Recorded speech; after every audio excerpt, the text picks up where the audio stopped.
Hello, welcome to Beth Roars, where we look at your favourite singers to find out what makes them them.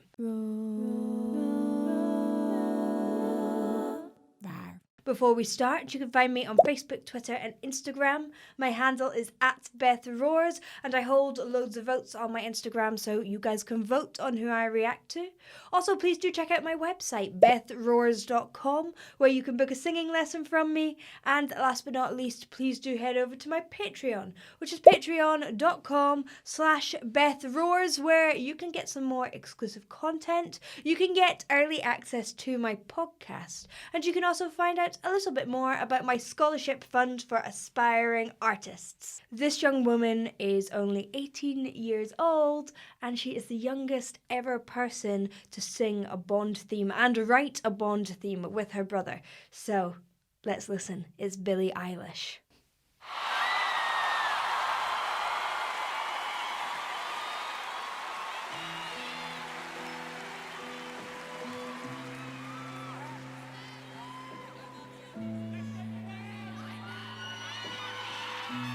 So that's her brother, Billie Eilish's brother, Phineas.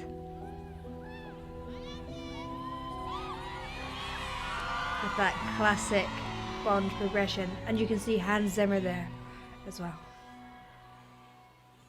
I should have known I'd leave alone.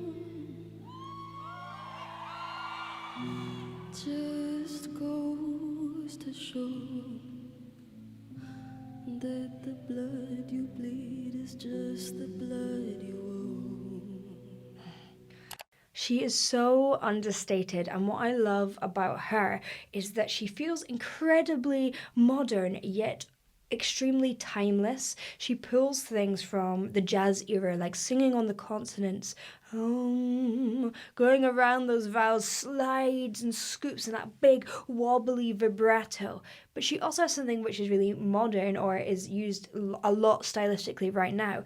She is also very breathy in her tone, which makes it feel understated, and nothing is massive or crazy, or there's no crazy high notes, but it's just beautiful and relaxed and placed and pitched perfectly. We'll talk a little bit more about breathy tone in a bit.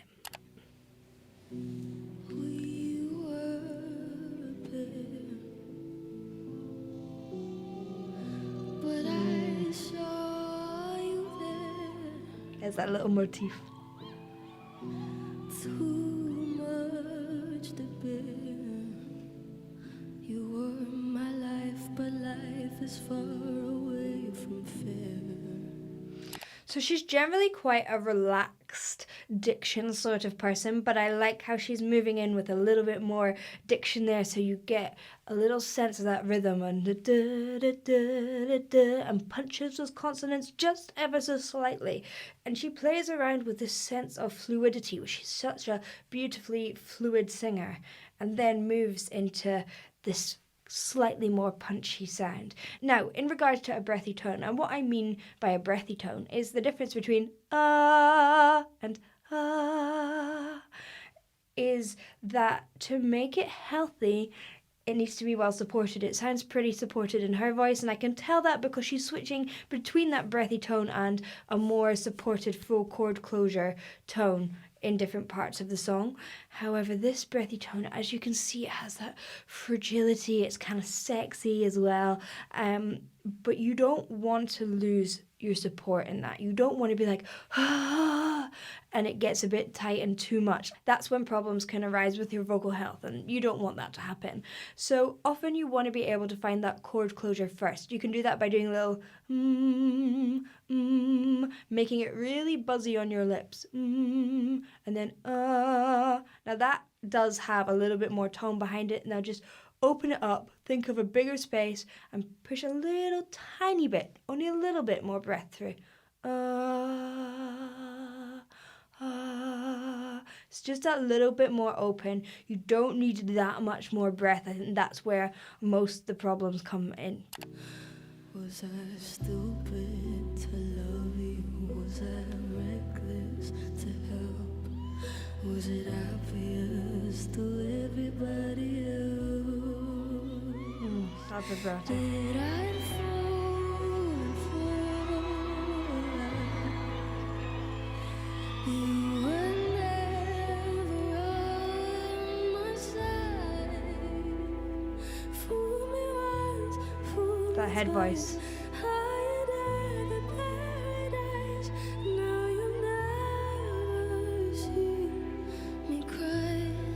There's just no time to die. And I love that. It's so understated. There's just no time to die.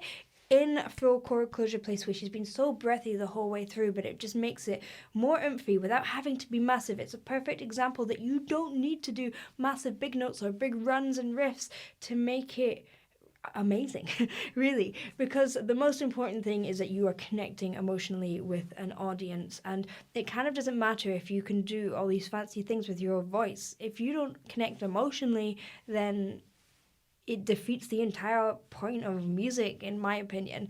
And what she is doing really well is not doing anything huge or lots of beautiful little nuances, but nothing in terms of like volume or anything that's mad technical, yet it makes you feel.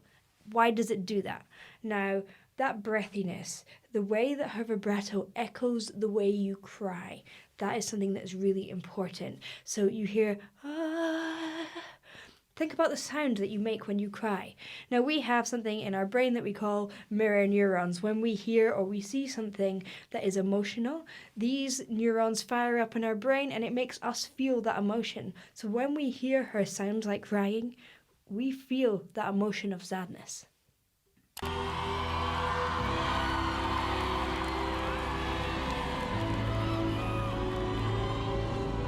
Oh, the orchestra, so amazing.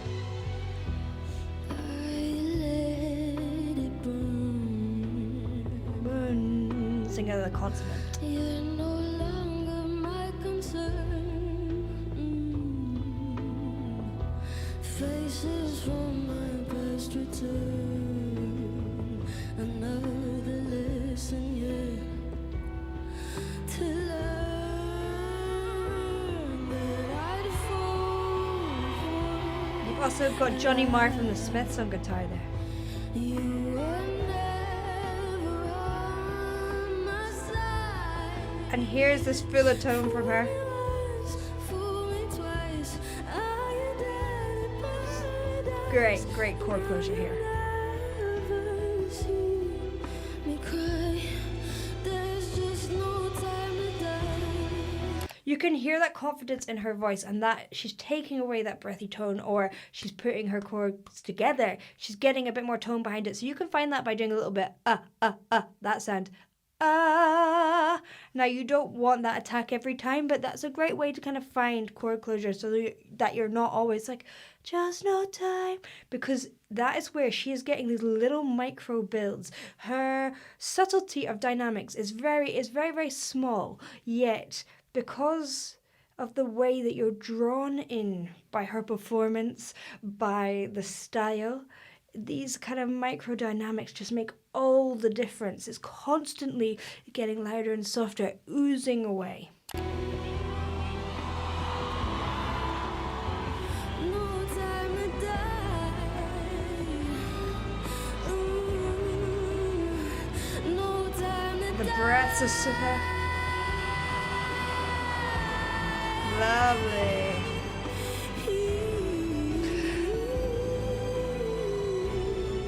Now, that is a big note in the context of this song, yet in the context, if you were listening to Beyonce, could you imagine? That would be like huge, but it's so kind of tasteful, isn't it?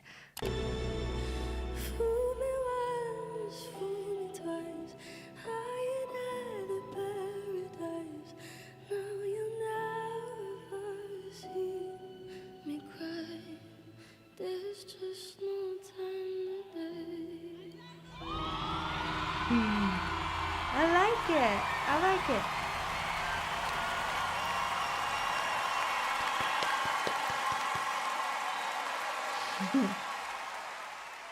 Very cool.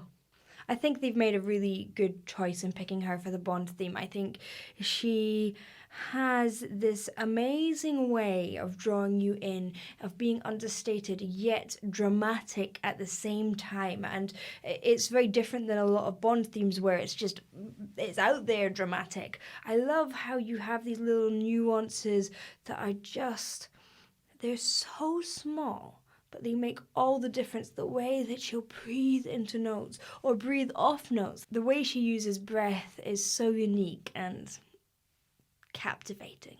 Thank you for watching. I hope you enjoyed. If you did, please do like and subscribe, and I'll see you in the next one. Bye.